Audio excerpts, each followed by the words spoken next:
Okay, this video looks at how to use photos in your work, and not just in relation to any of the practical activities that we're doing, but generally throughout the course. I'm going to talk a lot about photos being that visual that the SACE moderator can actually can see you actually doing. So it complements what you're writing extremely well. But it is important that you make sure that you label yourself or refer to yourself. For example, I would be the third person from left, something like that, so that it's not just a random photo. Otherwise, it's not gonna get any credit.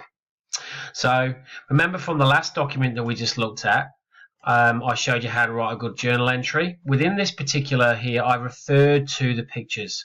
So I made a comment about my learning, and then I just see photo 2, I do think that is probably the best way to use photos in your work. However, students did also last year like to do it this way. In this particular way, guys, you can see that we've got the picture here, and these are students playing volleyball from last year, and they have then done a little text box with a little note about what they are doing in the picture.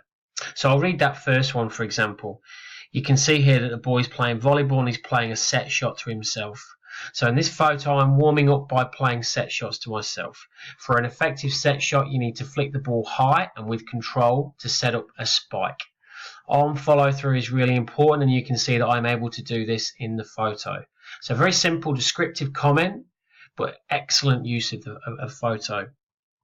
In this picture here, on the right hand side, the guys are just doing a warm up where they're doing a high five over the volleyball net, and again there's a description there of what's happening.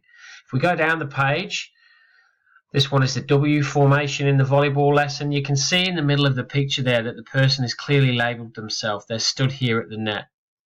Okay, so you must then label yourself if you're going to do it that way. And in this particular picture, I make a cameo appearance. There I am, and the picture's just explaining exactly what was happening.